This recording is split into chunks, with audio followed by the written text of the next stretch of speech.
O'Reilly. Stay cool this summer with AC Pro and O'Reilly Auto Parts. Right now, get a $15 O'Reilly Auto Parts gift card after mail-in rebate with the purchase of select AC Pro ready-to-use refrigerant products that include a hose and gauge. Beat the heat before you hit the road with AC Pro at your local O'Reilly Auto Parts store.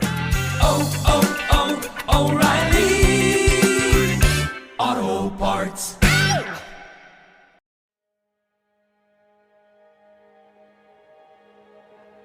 Welcome to the Unscripted podcast. My name's Corby LaCroix, and the song you're hearing right now is called Great and Mighty One, available on Spotify, iTunes, or wherever you get your music. But for now, recording from the Unscripted studio at the Junction in Old Hilliard, here's your host and my friend, Aaron Conrad. Great Redeemer, God of grace. All right, everybody, welcome to Unscripted from my studios at the Junction in Old Hilliard.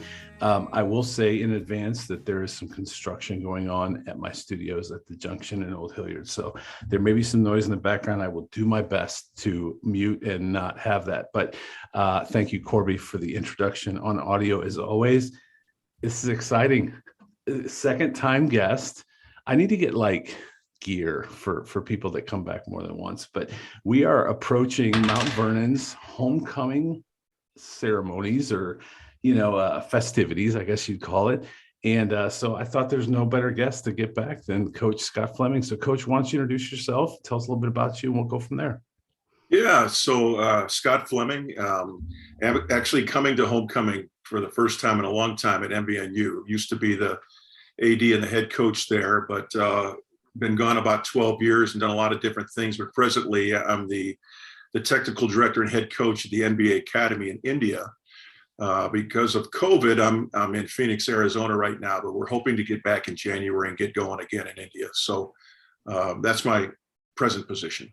There you go. And we want to catch up on a lot of things. And I think we have a special guest joining us at some point during this.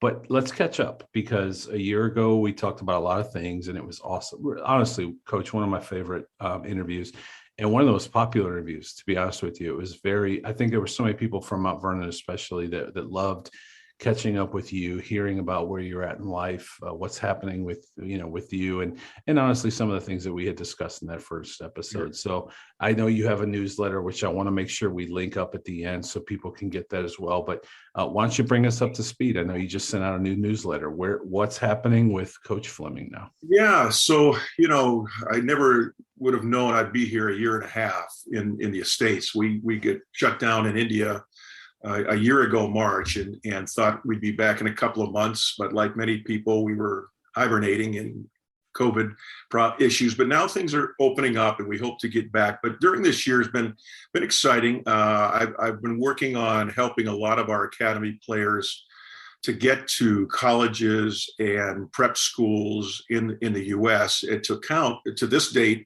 we have 7 of our young men that are either at prep schools or colleges in the United States, and 2 even in Canada. And so it's, I've kind of reversed roles where I was the college coach for years chasing these players down. And now I'm kind of in the role as the high school coach and promoting them. But, there's no line I haven't heard. I know when they're authentic and I know when it's kind of a sales pitch line. And so, but I'm really excited about these. And we have 2 of them in Pittsburgh right now at a prep school that are probably both going to go Division I in basketball. One of them is a 7-footer that already has 4 offers.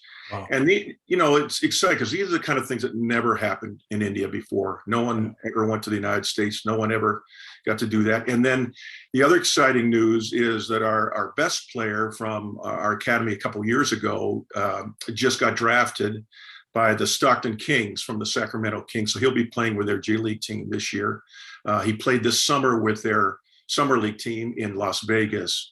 So there's a lot of firsts, a lot of really cool things that I know would not have happened without the NBA Academy. And it's not just me, but we have a team that's put that all together in the NBA. And, the goal is to to have another Yao Ming or somebody like that, from India.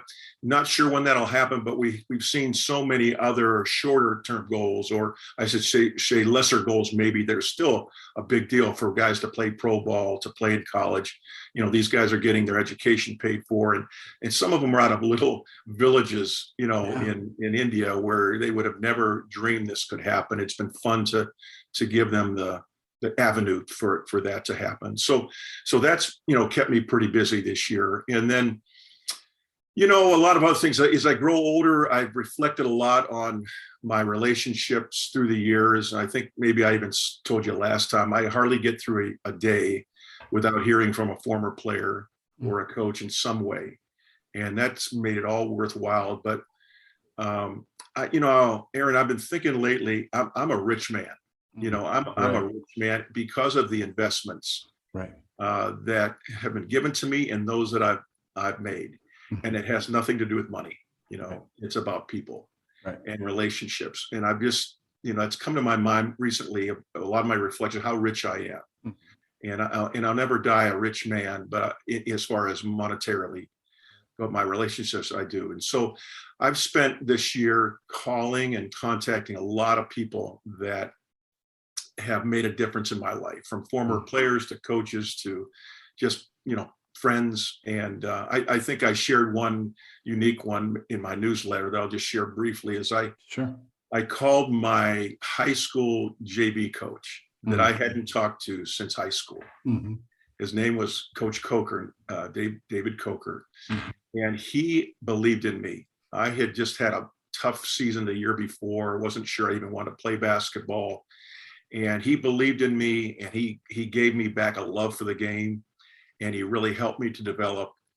And I just wanted to call him, and he was shocked. This is like 45 years ago or something like this. Right. And I'm calling him kind of out of the blue and say, Coach Coker, I just want to call you and thank you for, and I wouldn't be where I am today without you.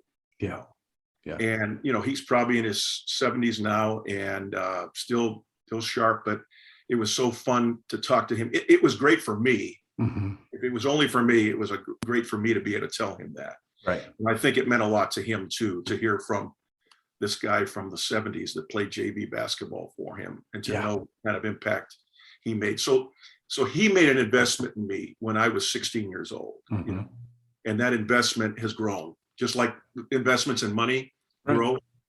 His investment in me has grown to take me to where I am today. So that, and there are a lot of other examples too of people that I've called. I've talked to a couple players just in the last week that I haven't talked to for a while that played for me at Mount Vernon, and I hope to see a lot of them, when I get back there in a few weeks. So, and I will tell you, I remember. Do you remember the name Rob Murky? Were you ever? Yeah, absolutely. Okay, so Rob Murky was my youth pastor.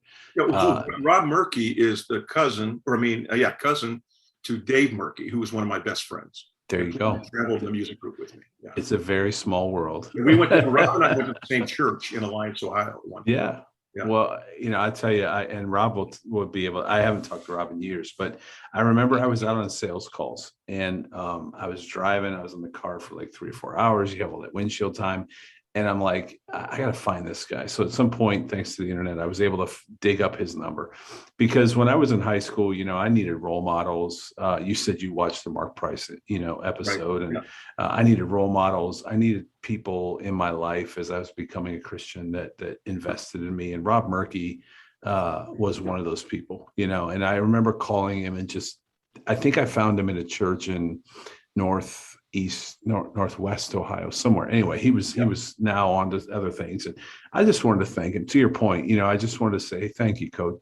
Thank you for investing in me, for loving me, for caring about me as a high school kid, and so I'm always thankful for that. And sometimes, to be on the other end of that phone call we never know the impact that we'll have on someone else, and so it's really cool that you're doing that. Yeah, and it certainly is, and I'm trying to do it more and more. Because a lot of people helped me when I was young, just like this, but many others, and encouraged me. And so, what I'm even doing this year, I've been given the privilege of even helping young coaches to find jobs. That so many helped me back then, and you'd always ask people, can you help me out, whatever. And so many people didn't get back with you and, didn't care, but there were a few that would. And I'm trying to be that person that cares. Yeah. Not only because it's the right thing to do, but I just want to, invest in these people.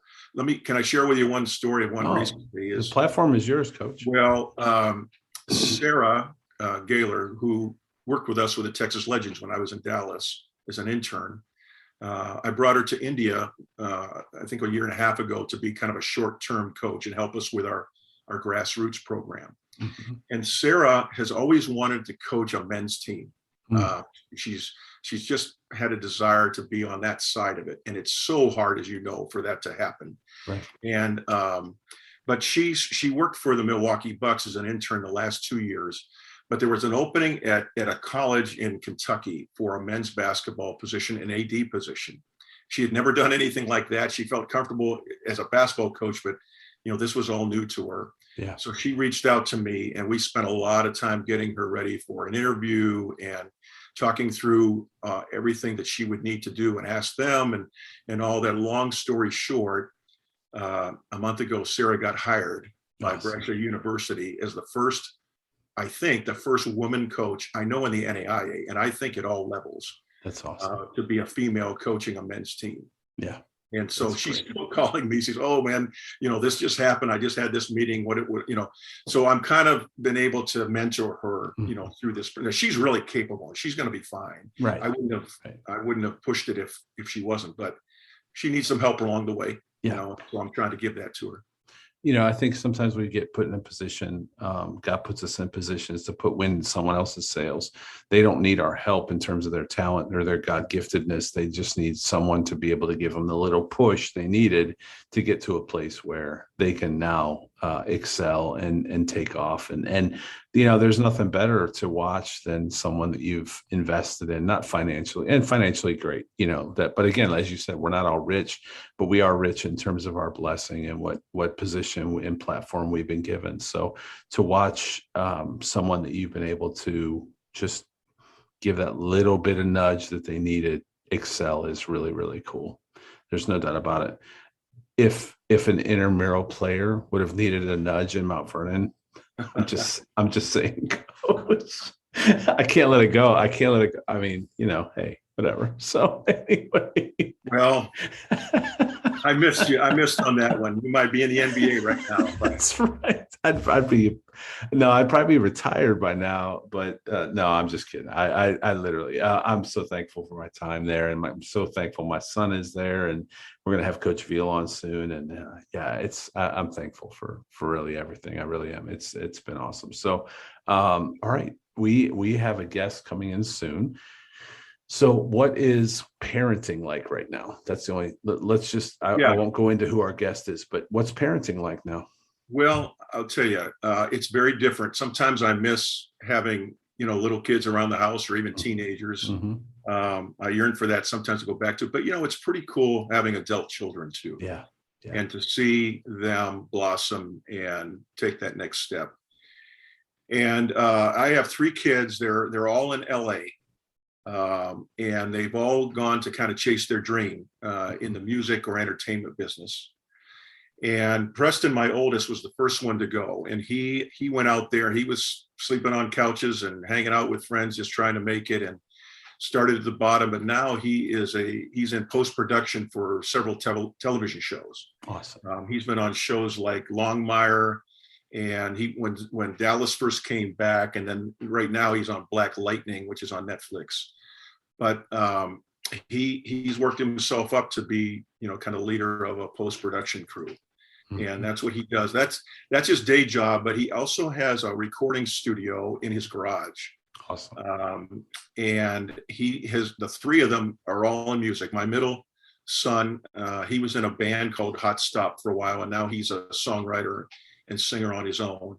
And then my daughter has done the same. She worked for Columbia Records in their offices, or Columbia Music in their office for a while, but she is also a budding songwriter and an artist, singer. Mm-hmm. And so they're working together. They've had some, because of Preston's job, they've had some of their music as placements on, some of these shows. Whenever you hear that that music in the background on television shows.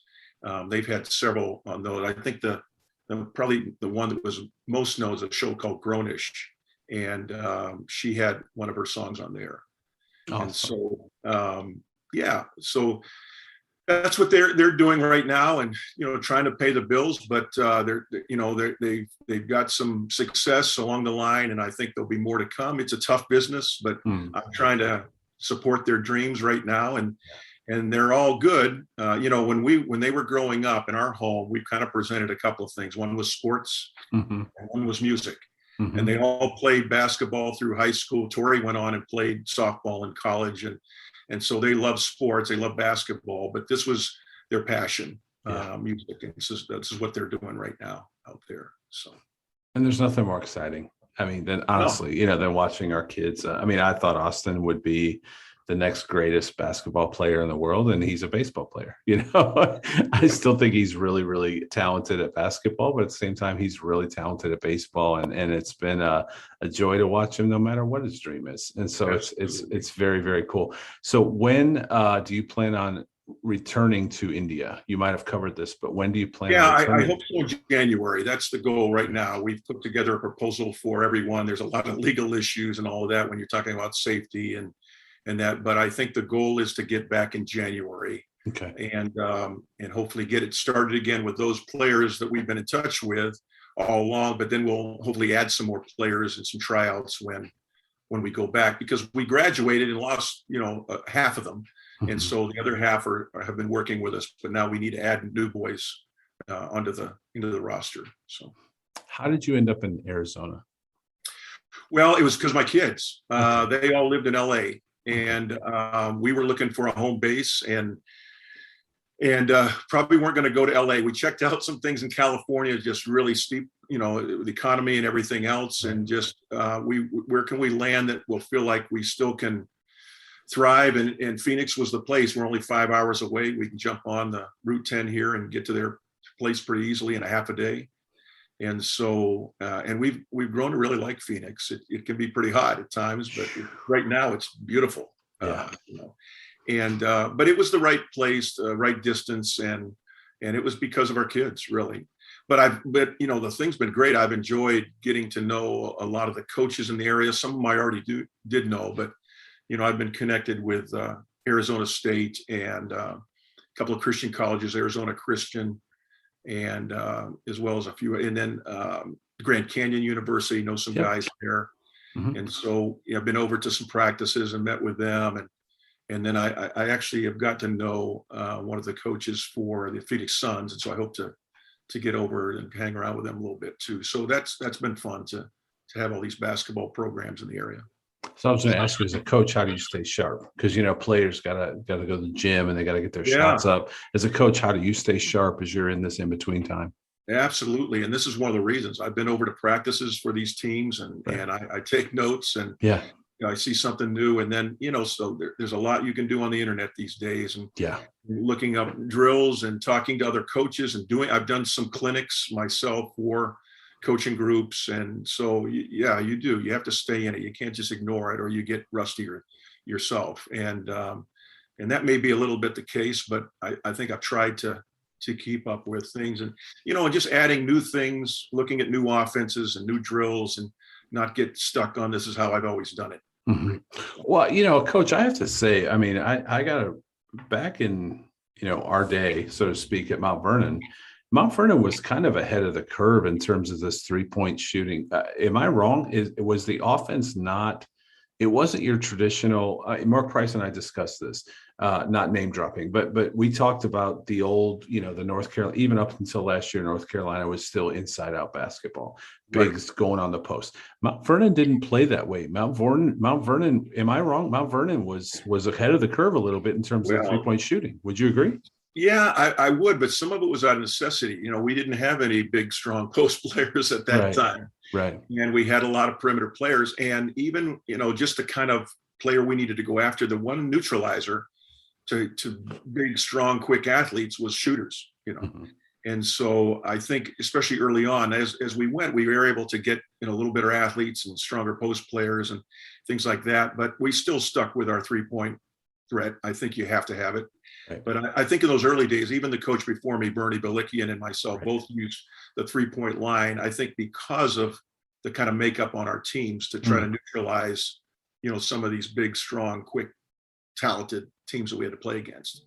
So your offense was dictated by the players you were I don't want to say given, the players you recruited, the players that you ended up with. You had to dictate your offense around that versus making them form to your offense. It did. When I was first there, we ran a pretty about a 4-out, 1 high right motion offense that looked at a lot of threes. Now, as I got some bigger players, like when I had Mark Hess and Steve Mays there, they were both post players, and I need to figure out a way to play them at the same time. I didn't like a 3-out, 2-in. I thought it kind of jammed in the post too much, took away penetration. So I found an offense that Jay Wright had, and I kind of adapted that, and I still run it to this day. I've tweaked it a lot, but it's basically a 4-out, 1-in double post offense where you can use 2 post players but not jam up the paint. And so, you adjust with the guys that you have. You just said Jay Wright, and I got a little bit. I started losing my. Wow, he's one of my favorites. He's so good. He's so good, but it's so hard because Carolina lost a heartbreaking game. In the final. But good for Jay. I was at that game. I was at that really. Yeah. I was sitting around a bunch of North Carolina people. Michael Jordan was there. Yeah, and when they first hit that shot, that they thought won the game, the place went, crazy around me. Yeah. And then the goofy play at the end. Well, it wasn't a goofy play; it was a nice play where he pitched back. Great play. Just a great play. I was sitting around a bunch of major depressed people. Honestly, it took me probably about 2 weeks. Honestly, I don't get too emotionally attached to games, but that one, for Marcus Page to hit a shot that is just a circus shot. I mean, the fact that went in and tied the game, and then just to not guard the inbounder, but that's fine. But I got a hold of Jay Wright stuff back when he was at Hofstra, or even went to Villanova. So he was, kind of an unknown coach on his way up, and stole a bunch of his stuff like we all do. And right. And he went on to be a pretty good coach. So he's a fantastic coach, and they have a fantastic program. They just kind of retool and just keep winning. I mean, I have nothing but respect for Coach at Villanova. But okay, so what's next in terms of for you right now? It says January. Yeah, I'm got to get ready to go back to India. I'm going to try to keep growing as a coach. And again, I'm going to continue to make contact, like I said, with a lot of these people in my life that I need to. And I'm going to invest in my kids and now my grandkids. I was over last week in LA to see my grandson Thomas play soccer, and everybody was there. It was really cool. And he had 2 goals. He's pretty good. Awesome. He's a pretty good little player. And then I've got a 2-year-old Zion. Not after Zion Williamson, but it's his name's Zion, and so now I'm investing in that next generation, too. So that's so good. I wanted to ask you. I know one of the things I think you mentioned in your newsletter was that you were doing a lot of reading and a lot of studying of, and you post. And again, I think we shared this on the first one. I appreciate your Twitter feed because it really is good content in terms of leadership lessons, things like that. So, who are you reading, and what have you learned from those things? Yeah. So, some of it is articles. Some of it's short article type reading, but some books that have meant a lot to me. One is called The Secret Game, and it's actually written. I've gotten to know Scott Ellsworth. He's a writer, but I picked it up in a Portland library one day, or bookstore, and I just kind of the title kind of grabbed me, and I started reading about it, and I realized that he was writing about my good friend John McClendon. John McClendon. And long story short, he's a Hall of Famer. He's one of 40 coaches in the Hall of Fame, but he used to come down and run a day of camp for me at Mount Vernon every year. And he was the story is about the first integrated game with Duke and his school, I think North Central College in North Carolina. But anybody would enjoy it because it's really rich with just life experiences and the whole reconciliation and the whole prejudice that he had to go through those years and all of that. So Scott Ellsworth has written a book, and it's called The Secret Game, and it's basically about the life of John McClendon. And I got to know John when I was in New York, and he ended up back at Cleveland State as kind of an advisor. He passed away about 10 years ago now, but he used to always come down to Mount Vernon for a day. And he was in James Naismith's class, believe it or not. And so he would bring down a peach basket, and he would talk about netball and all of that. And then I'd go out to lunch with him and pick his brain. And it was just a great relationship. And here I knew nothing about this book. And now I've gotten to know Scott Ellsworth, and I hope to read some of his other books too. So that's one example. Have you read Jimmy Dykes' book yet? No, but I need to. Yeah, it's so good. It really is. I mean, I know your kids are older now, but what a fantastic book. Honestly, that's one of the top 5 I've ever read. That one in Quiet Strength. But Jimmy Dykes' book about the film doesn't lie. I'm sure as a coach you appreciate that too. The game film does not lie. And right. What's our game film and how are we living our lives? It's Jimmy Dykes it's a fantastic book, and he was honestly such an honor to interview, not to drop a name, but sure. But that's a book that I really appreciated. Matt Doherty's book was also fantastic on leadership.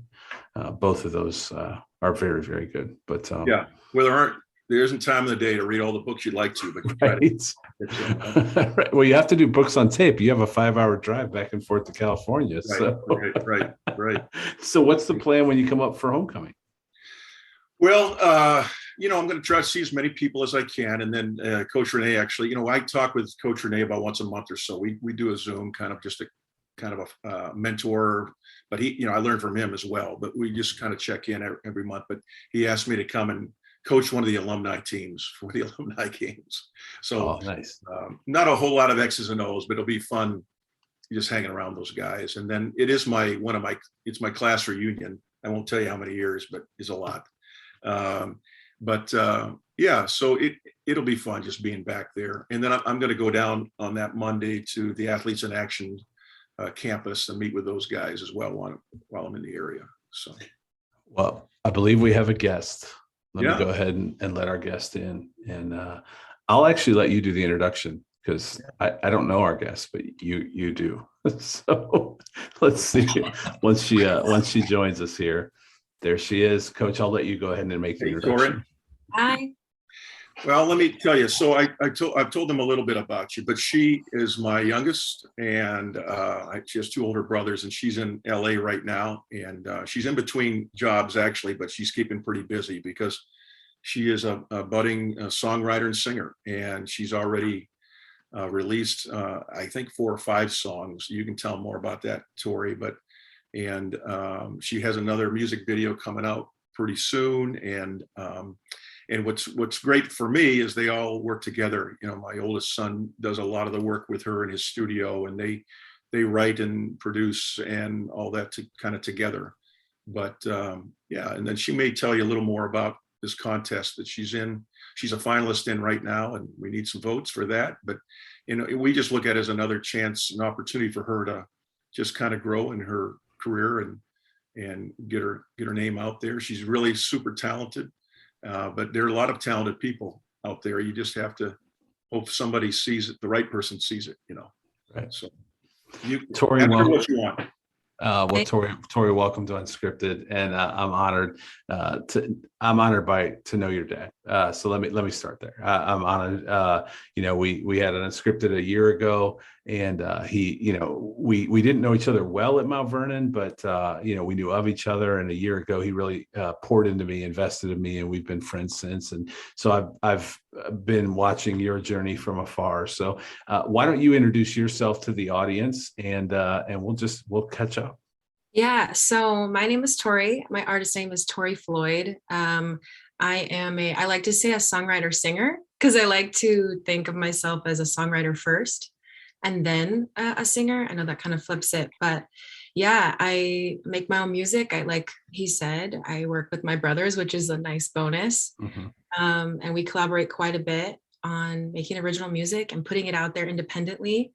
I've been in circles in the music industry, and so it's interesting kind of seeing both sides and also being an independent artist. Yeah, it's my passion. I feel like it's what I'm supposed to do with my life. So I have confidence in that, right? And moving forward, even though it's a tricky business, like many others are. But yeah, that's what I'm doing, and that's what I feel like is for me. And so music is my path. Yeah.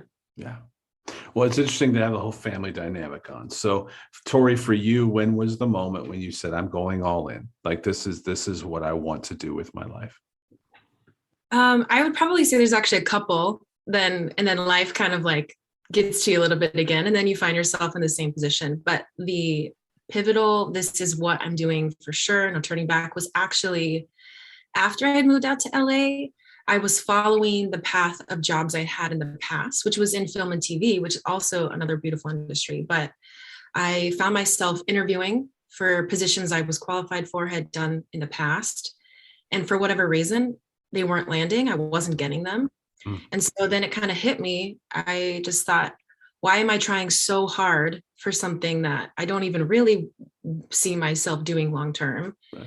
And it's not even working out. What I'm qualified for, what I have a background in, is not even, it's not even taking me further. So then I just kind of sat back and was like, no, music is what I love to do.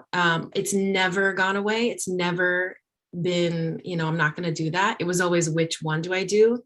And eventually music just won out in the end. And from that point on, even if I had gotten jobs that were not in music, the perspective had shifted. So it was, okay, this is a job that I can appreciate for its time and in its season, but ultimately music is the hustle, long term. So I think that was, it hit me when, I was qualified for these jobs and I wasn't getting them. And it just kind of was like, why not, if this isn't working out, right? So let me now shift the question to Dad. What was it like on your side as a dad, as a father, watching your daughter, work through different jobs, but knowing ultimately that God gifted her in this way? What was that like for you? Well, if you heard her sing when she was about 8 years old, you'd probably think she was crazy to do this. She loved to sing, but she wasn't, quite developed yet. Her face right now is classic. But at 8 years old, a lot of pressure. Yeah. But as she developed and started to really, in this, kind of through high school, she started getting in some of the contests or, the different events in high school. And I thought, wow, she's really, she is gifted.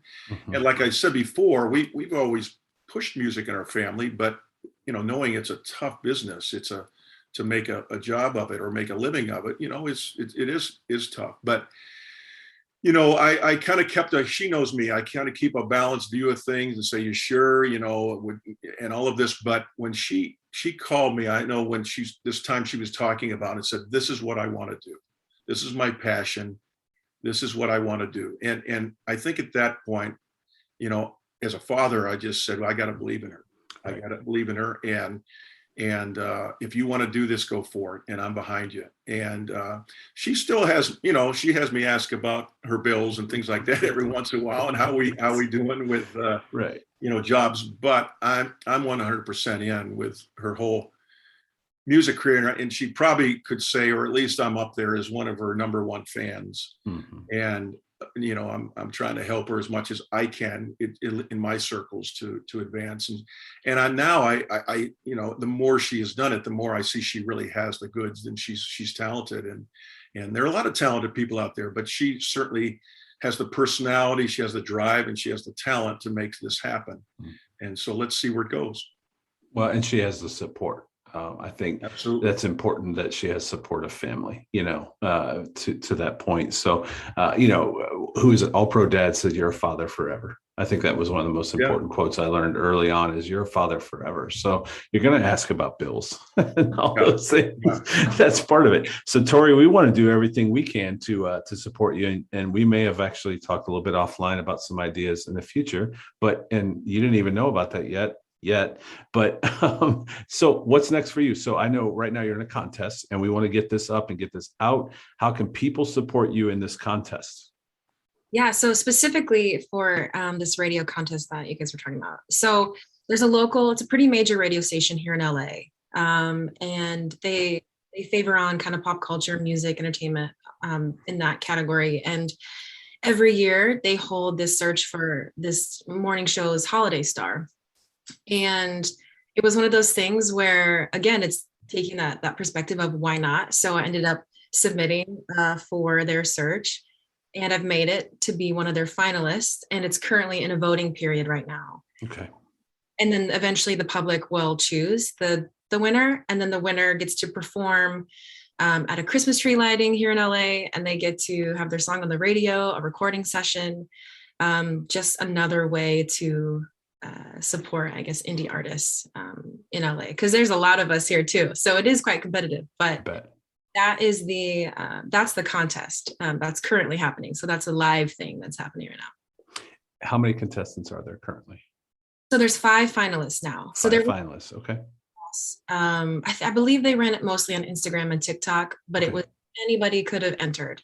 And so they had, many submissions, and the radio station and whoever is choosing the panel, right? They narrowed it down to 5. And so that's where I'm sitting. And I feel I'm honored in general just to even be a part of the 5, right? Right. Push is always to win if you can, right? Certainly. Well, and I have to think that, one of my things that I always think about is that Daughtry didn't win American Idol. I think he was kicked off I don't know. I don't watch American Idol anymore because Daughtry got kicked off before the finals. I have a tendency to hold on to bitterness a little bit. Because you look like him. He's a far better singer than I am, but to that point, Daughtry's had an amazing career, and there's multiple American Idol contestants who didn't actually make it to the final, but they were recognized and they had that visibility. So, but I'm not saying you're not gonna make it, because we're gonna do everything we can to win this thing. Let's bring it home. Thank you. Yeah, we'll see. Also working some new muscles as an indie artist. You got to put on all the hats, right? And so, it's as much as I love making the music and being on that side of things and being the creative, it's in this day and age, you also got to spend half your time getting it out there. And you have the greatest song in the world, but if nobody hears it, there's no way to make a living or pursue that fully. So that's also some muscles I'm trying to work out and figure out that side of things. And she's a pretty humble person. So this kind of area is harder for her. It's more of a stretch for really all my kids. I mean, they're not, braggadocious type kids, which is great, but you have to be a little bit in this business. You have to get your name out there. And so I think, like she said, I think this is stretching her some, which is good. Yeah. And I could say as a podcaster, I get it. There's, I don't know how many million podcasters in the world, and I'm not a guy that likes to promote myself, but you have to. I mean, you have to. Otherwise, nobody's ever going to know that you exist. So, yeah. Well, this is awesome. All right. So, and the song you're singing is an original song. Are they featuring one song, or are they featuring you as an artist? For the contest? Yeah. How that works is, so the entry had to be an original song. Okay. And that I submitted one of them. I have more than one, but I submitted one of them, one of the most recent ones, just to kind of also work that. I hadn't performed that song as much, but ultimately what appears to be is that the winner will be able to sing some original, could be more than one. And because it's Christmas time, they'll also have Christmas songs to sing as well. And then as far as the song that would get played on the radio, it may be that one, but I'm who knows, maybe they'll allow a choice or whatnot. But so that's how that one works. But again, it featured all original content. They were like, you can't do any covers, because they wanted to see artists and artistry come through. Nice. That's how that works. Okay. So I've taken a lot of both of your time. So I want to go around the horn. Let's start with you, Tory. What are all the links? So how can I, 1, vote for the contest, 2, hear your song, 3, find you on socials, all that kind of stuff? Can you just give us the full download of how we find Tory?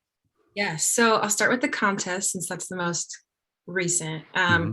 So the way that you vote is through the radio station's website. It's an iHeart radio station, but the website directly is 1043myfm.com/star.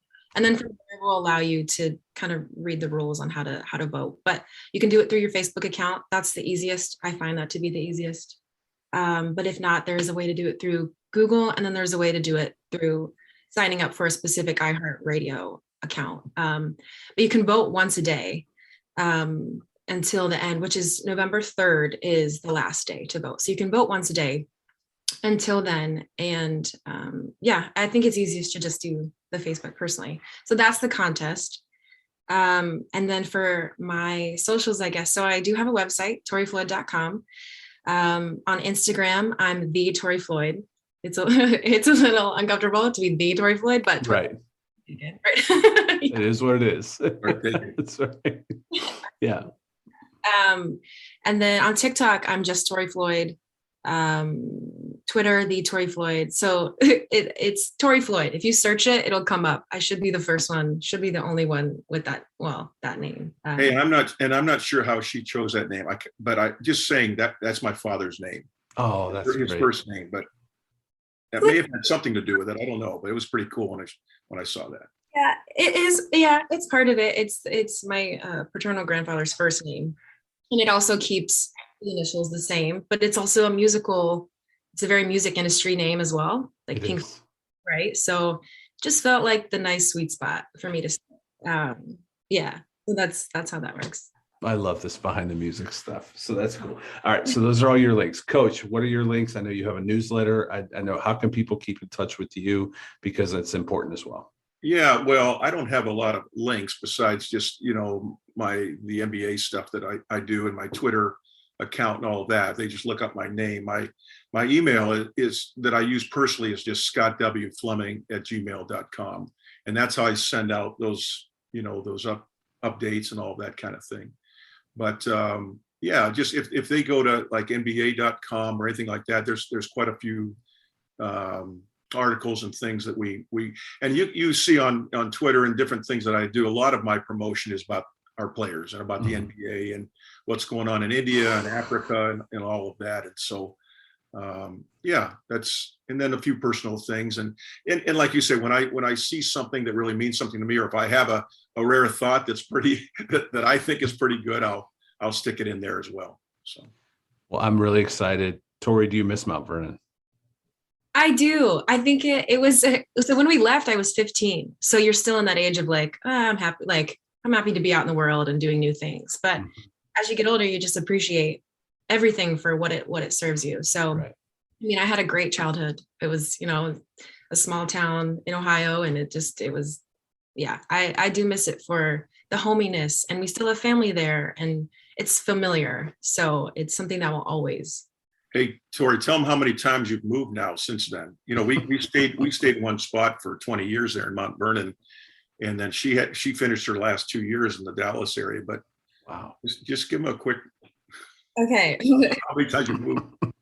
Okay, I don't know the number, but so it starts with Ohio, and then we moved to Dallas when I was 15, and then I went off to college in New York.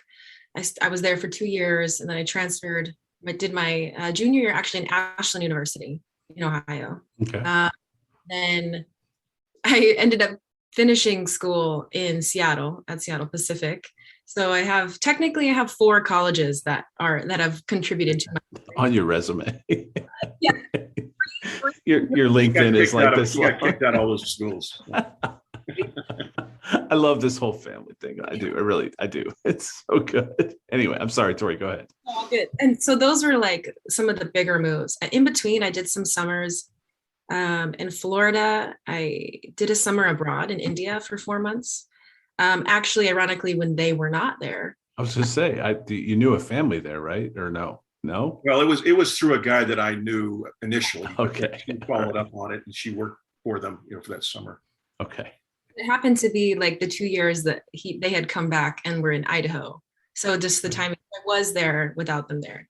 And then I lived with them a little bit in Idaho after college, because when you're like, what do I do? Right. And then it'll be 5 years this coming spring, I will have been in LA. So this is like the longest I have lived anywhere since I was 15. So this is like home as it gets now. Hey, and you always have a free room if you want to come home. You know that, right? There you go. Now, did Nashville ever cross your mind? Me, it's funny because I think it always is, as a musician of any kind, I think it's always in the back of your mind, because you can be very successful in a city like that. I will say it's never out of the question for right now. I don't see myself there. It also would be another pick up and move again, which I'm in a state right now where if I can at all, I'm going to try to stay put, like start some roots, feel like you're grounded somewhere and not just keep hopping around. Yeah. But it's never out of the question. It never is. But LA and Nashville are kind of the two music capitals, and I'm in one of them right now. So for the time being, this is where I'll be. And I'm not trying to push international. I was just She curious. broke her 2-year limit, going to LA. She stayed a little longer this time. So There you go. All right. Last question for you, Tori. What lane are you in terms of genre? Pop R&B. Pop R&B. Okay. I'm a songwriter because I also love the storytelling of a lot of those artists. But I mean, my biggest influence, you can attest to it too, but growing up was a lot of R&B. So Earth, Wind and Fire, Stevie Wonder. Nice. that was my music. There you go. There you go. I love it. I love it. I love the throwback. Honestly, we need more of that in today's music. We really do. Yeah. So that's where our, even like gospel, like we grew up on Kirk Franklin too. So just that kind of like just soulful of some kind and has a rhythm to it. But I definitely love my pop. Andre Crouch. The BB and CC Winans, were BB and CC in there anywhere? Yeah. All right. That's fine. Those are my favorite. And I don't support artists today. And these are like pop girls, these are pop stars, but I do love musically, I do love Ariana Grande. She kind of blends that pop. But then I also like to say I'm kind of a mix between Ariana and maybe some Julia Michaels. Okay. Is that like songwriter, storyteller aspect that she has. So that's how I've self-diagnosed my music. Hey, Tori, tell him your quick story with Jessie J, the concert you went to. Oh, okay. So this was, it would have been for 2017. So it's a while ago now. And a little context, when I love an artist, because obviously music is my life, but when I love an artist, I'm going to do everything I can I'm going to sign up for that pre-sale. I'm going to get that code. I'm going to be there at like front row, like go big or go home. So there was a show, Jessie J happens to be one of my favorite artists. And she had a show at a venue called the Troubadour, it's a really famous venue, but it's small. It doesn't house that many. It's basically like a bar and a stage. And I ended up being able to get some tickets for a show she was doing there. And when you're there, if you're able to kind of just like scoot towards the front, you can. So she does her show, and then about probably like a quarter or 3/4 of the way through, she has this moment where she's like, okay, I know I'm in LA, so I know there's probably a bunch of singers here. I'm going to pass the mic around and I'm just going to have the band play and you do your thing. So she did that. She started on the other side of the audience, and some people kind of just ad-libbed and did their thing and sang. And so it went from one person to the next, to then one girl right in front of me. It was her turn to sing and whatnot. And I didn't really expect much to happen. I was just, whatever happens will happen. But as she's ending her song, because she's in front of me, she just turns around and literally drops the mic right in front of me, as like intentional to do that. And in like a split second, I decide, okay, I can either do the same thing that everybody else has just done and kind of ad lib and riff off, which is I can, but it's not my strength. And then within a split second, I decided to really like kind of throw a twist in. And there's a special skill that I know that she can do that she and I share, which is singing with our mouth closed. And still being this is probably not how you thought the story was going to go. No way. I'm sorry. Go ahead. This is classic. This is classic. This is unbelievable. Yeah. And well, there's a YouTube video out there that's like over 2 million views where you can actually see this moment. Okay. Which I will share. Yeah. But so in that moment, I decided to just kind of wing it and stop and ask her, I know that you can do this. I can also do this. Can we sing together? I don't know where that came from. It was like okay, let's just seize the moment. God moment. A divine moment is what I was thinking as she's talking. Sorry, Tori, go ahead. And she was like, I think she was a little bit cut off guard, but in a good way, because almost immediately she was like, okay, let's do it. So then she turns to her band and they try to find a song to sing. And there's some downtime where people are throwing out suggestions and whatnot. So I'm just kind of like, okay, this is happening, trying to prepare myself. And eventually she turns and she says, do you know, I Want to Dance with Somebody by Whitney Houston. And I was like, yes, let's just do it. Let's go. And then I kind of get in like game mode. Right. And she starts singing. She does a line of the first verse, then I do the next line, and then she does the other line, and then we finish it out, the first verse, and then that was it. And it was just kind of like a super unique moment. I had not planned on going in. I just happened to know that we both shared this weird party trick type talent, and I just went for it. And so now it's a really cool story, and to have somebody capture it and I can now relive it. Yeah, that's pretty cool. It's definitely a highlight of just I'll tell you, it's hard to do too. I've tried about 100 times. So it is a gift. I'm not even gonna try it. I'm not. Don't try it now. I can't sing with a mouth open, let alone mouth closed. But well, that's so cool though, to meet our heroes. And I was taking my daughter up to Grace College, another NAIA college, and we were talking about, she just finished up her first quarter semester. I'm not even sure what they're on. I should probably know that as her dad, but I don't. And we were driving up, and I just told her, for me, it's like live life unscripted. I mean, that's an unscripted moment right there. It has nothing to do with the podcast. It's about living and stepping into opportunities. You could have just left that microphone there. As you said, you had that choice. And I think when we truly live, we pick up the mic and we take every opportunity that's right there in front of us. And, some people don't, and that's okay. But for those of us that do, I mean, what's the worst that can happen? And now you have a story to tell. It's gone viral. It's on, and especially in the world that we're in today, it could end up on video somewhere. What a moment for you. That's really cool. You got to meet one of your heroes. You got to sing with one of your heroes, and there's video evidence of it. It's not just a story where people, I caught a fish this big. It's a true story where you really did get to meet one of your heroes. That's so cool.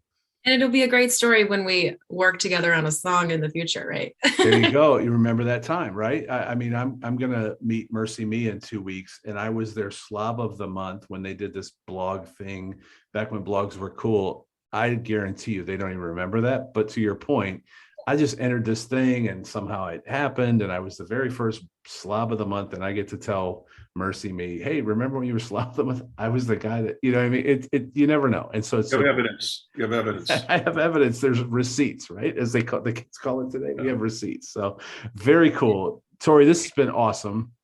I've taken a ton of both of your time. Let me tell you, Tory, directly, I love your dad. I'm a fan. I'm so inspired by him. He's been a huge supporter of me. We really didn't even know each other very well when I was at Mount Vernon. Were you even born when I was at Mount Vernon? Coach, was she born? She was born in 94. So right about that time. So there you go. So we obviously did not know each other, but your dad has been awesome and just such a supporter of me. And I'm so thankful for him, and thereby thankful for you. I'm thankful for your time today. We wish you the best. So one more time, because I'm going to cut and edit and splice and do all this stuff. How can my audience get you to that win? We want that dub for you, Tory. How can we get that for you? You can vote daily. Each day until November 3rd on 1043 myfm.com/star. And there will be the total entries, the finalists. But there's a way to, once you log in to your Facebook, Google, or if you want to make an iHeartRadio account, it will show you how to vote for Tory Floyd. All right. So anybody listening to this, anybody that hears this, anybody that sees this, go vote for Tory Floyd today, right now. Vote, because we're going to get that dub. I promise. I'm on it.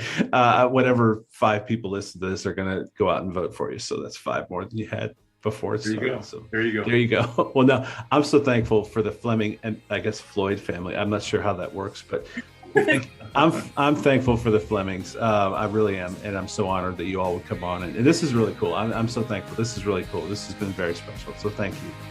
Thanks for joining us for another episode of the Unscripted Podcast with your host, Aaron Conrad, from his studio at the Junction in Old Hilliard.